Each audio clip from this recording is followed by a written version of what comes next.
Anivia, the Cairo Phoenix. Anivia is an ancient Freljordian demigod who represents the eternal cycle of life, death, and rebirth, intrinsically associated with the changing seasons. To those who venerate her, she is the elemental soul of the Freljord, a symbol of hope, and a sacred catalyst of change. Stories passed down through the ages often tell of how she rewards those who are kind and humble. On the rare occasion a mortal glimpses her, or at least claims to, she is described as a noble spirit bird of ice, with glittering wings that span the heavens, and a piercing cry that can be heard over even the fiercest storm. The song of the nomadic Notai tribe tell how Aniva's birth first brought snow into the world.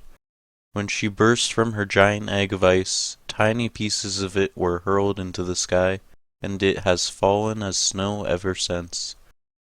And according to the sagas of the Morncrow tribe, the frigid winds that scour the Freljord originate from the first beats of her wings. Indeed, the full power of winter is Aniva's to command, and to those who seek to desecrate her homeland, she is a bitter foe. When roused to anger, she can cleave fortresses and mountains, and her screech can summon blizzards cold enough to shatter steel.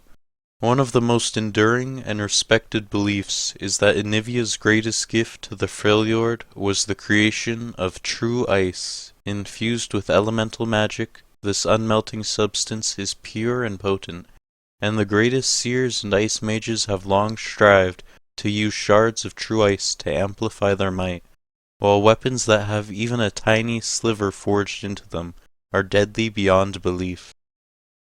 When mortals first arrived in the Freljord, Anivia welcomed them.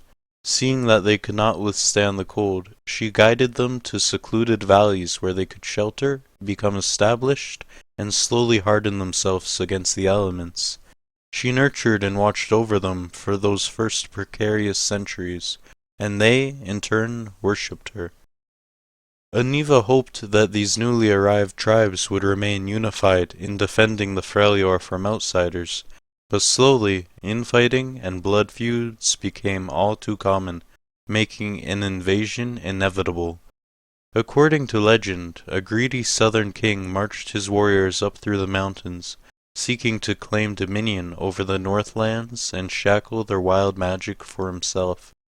So enraged was Anivia at the outsiders' hubris and disrespect that she blasted them with a snowstorm that lasted a century and a day.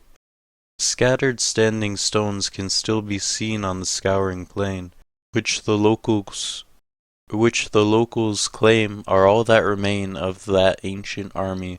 Other tales include the Avarosan legend of Ulla Shatterspear, an iceborn war mother who was favored by Anivia for saving a young hawk from a Rhine-fang wolf. Across her lifetime, the Cryo Phoenix protected Ulla from harm, and when she finally fell in battle, having witnessed almost 100 winters, it is said that Anivia welcomed her with wings spread wide. If all these legends are true, then Anivia must have witnessed the rise and fall of countless mortal civilizations. While there are still some dwindling remnants of those earlier times, most have long been forgotten and buried beneath millennia of ice. But death cannot touch Anivia herself. The sagas speak of how she has been struck down and slain a handful of times throughout history, though she is always reborn, for as long as the Freljord exists, her soul is immortal. While it may be hundreds or even thousands of years before she rises again, each rebirth coincides with the dawning of a new era. Thus, her appearance, while regarded as a wondrous blessing, is often the harbinger of something terrible on the horizon. Once, it is said, she sacrificed herself against a march of towering Balestriders. Anivia knew she could not slay these colossal creatures, and so she plunged into the ice beneath their feet, shattering her own body in order to entomb them. Recently, some claim Anivia has hatched from the egg once more, and that she has appeared before the new leader of the Avarosans, the War Mother Ash. In her, perhaps Anivia sees one who may be able to finally reunite the Freljord. Yet if the Cairo phoenix has indeed returned, as more and more shamans and spirit walkers proclaim, then it must be asked, what great threat has she come to face?